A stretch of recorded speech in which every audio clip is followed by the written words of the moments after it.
দেখো দেশের হিরো আজ খাবারের লাইনে দাঁড়িয়ে, ঘরে মা 3 দিন ধরে না খেয়ে আছে।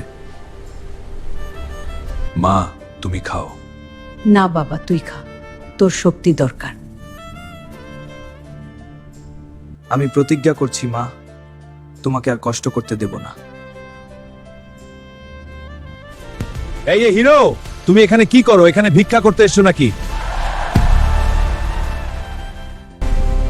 ভেতরে 200 কোটি টাকার মাল আর গুরুত্বপূর্ণ কাগজ আছে। যে বাঁচাবে তাকে 20 কোটি টাকা দেন। 20 কোটি মায়ের চিকিৎসার জন্য যথেষ্ট। আমি যাচ্ছি। আগুন যতই জ্বলুক আমি হার মানব না।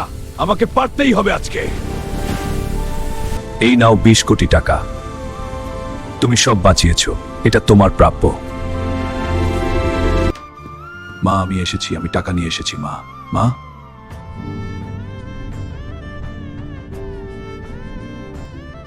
বাবা, আমি জানতাম তুই একদিন সফল হবি। আমার জন্য নিজের জীবন ঝুঁকিতে দিস না। তুই আমার আসল গর্ব।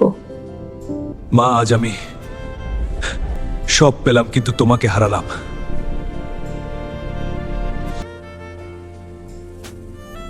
এটা থেকে আমরা জানলাম টাকা সবকিছু না, মা বাবাই আসল সম্পদ।